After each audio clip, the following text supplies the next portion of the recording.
Bokagat 23.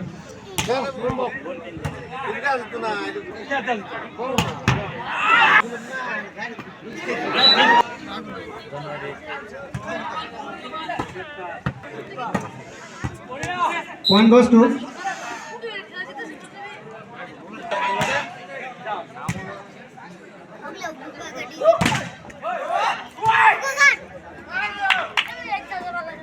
এটা ভাল মুহূৰ্ত আজি বোকামাৰী 7 ষ্টাৰ ক্লাবে নৈশ ভলীবল প্ৰতিযোগিতাৰ ব্যৱস্থা কৰিছে আৰু ইয়াত বহুতো মানুহ খেল উপভোগ কৰিবলৈ আহিছে গোটেই দিন বিভিন্ন কামত মানুহ ব্যস্ত থাকি বিষাদ মনেৰে ঘৰত যাব লাগে গতিকে এই সময়খিনি এই খেল উপভোগ কৰি মনত অলপ আনন্দ লৈ ঘৰলৈ যাব পাৰিব আৰু এই খেলৰ যোগেদি আমাৰ গাঁৱৰ যিসকল প্ৰতিভাপূৰ্ণ খেলুৱৈ এইসকলে আত্মপ্ৰকাশ কৰাৰ সুযোগ পাব প্ৰতিভাপূৰ্ণ খেলুৱৈসকলে সুবিধা নাপালে খেলৰ সুবিধা নাপালে তেওঁলোকৰ যি প্ৰতিভা সেইটো প্ৰতিভা বিকাশত সফলতা আনিব নোৱাৰে গতিকে মই ভাবোঁ গাঁৱত এই নৈশ ভলীবল প্ৰতিযোগিতাই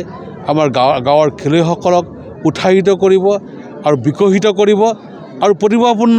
খেলুৱৈসকলক বাছি উলিয়াই জিলা পৰ্যায়ত ৰাজ্যিক পৰ্যায়ত ৰাষ্ট্ৰীয় পৰ্যায়ত খেলত তেওঁলোকে অংশগ্ৰহণ কৰাৰ কাৰণে সুবিধা পাব বৰহলী বোকামাৰী গৰৈমাৰী অঞ্চলখিনিত আচলতে এখন খেলপথাৰৰ এখন অভাৱ অনুভৱ কৰিছে ৰাইজে তেখেতৰ আপোনাৰ কাৰণে কিবা অনুৰোধ আছিলে তেখেতসকলৰ খেলপথাৰ এখন ব্যৱস্থা কৰি দিবৰ কাৰণে তেখেতক কি ক'ব চাওক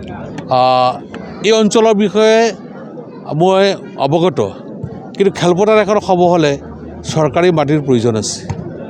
গতিকে চৰকাৰী মাটি অবিহনে এখন খেলপথাৰ আমি বনাব নোৱাৰোঁ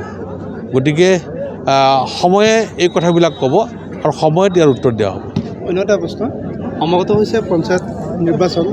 ৰঘুইহাট সমষ্টিত কেনেদৰে প্ৰস্তুতি চলাইছে কি ক'ব পঞ্চায়ত নিৰ্বাচন ফেব্ৰুৱাৰীত পাতিম বুলি চৰকাৰে ঘোষণা কৰিছে আনুষ্ঠানিকভাৱে পঞ্চায়ত নিৰ্বাচন ঘোষণা হোৱা নাই গতিকে পঞ্চায়ত নিৰ্বাচন ঘোষণালৈ আমি অপেক্ষা আছোঁ আৰু আমাৰ দলীয় সতীৰ্থসকল সাজু হৈ আছে যেতিয়াই পঞ্চায়ত নিৰ্বাচন চৰকাৰে পাতিব তেতিয়া আমি সহযোগ কৰিম আৰু নিৰ্বাচনত অৱতীৰ্ণ হ'ম অভিনয় কৰাৰ হেঁপাহ আপুনিও পুহি ৰাখিছে নেকি আপোনাৰ অভিনয় কৰাৰ অভিজ্ঞতা নাই কোনো কথা নাই আপোনাৰ বাবে আহিছে সোণালী সুযোগ 29 ছেপ্টেম্বৰত দিনৰ 9 বজাৰ পৰা নিশা 8 বজালৈ বলিউড তথা হলিউডৰ চিনেমাৰ বাবে অডিশ্যন হ'বলৈ গৈ আছে গুৱাহাটীৰ কাহিলীপাৰাস্থিত জ্যোতি চিত্ৰবনত 5 বছৰ বয়সৰ পৰা 17 বছৰ ব্যক্তিয়ে কৰিব পাৰিব অংশগ্ৰহণ পঞ্জীয়ন হ'ব বিনামূলীয়া নিৰ্দিষ্ট ৱেবছাইটত কৰিব পাৰিব আবেদন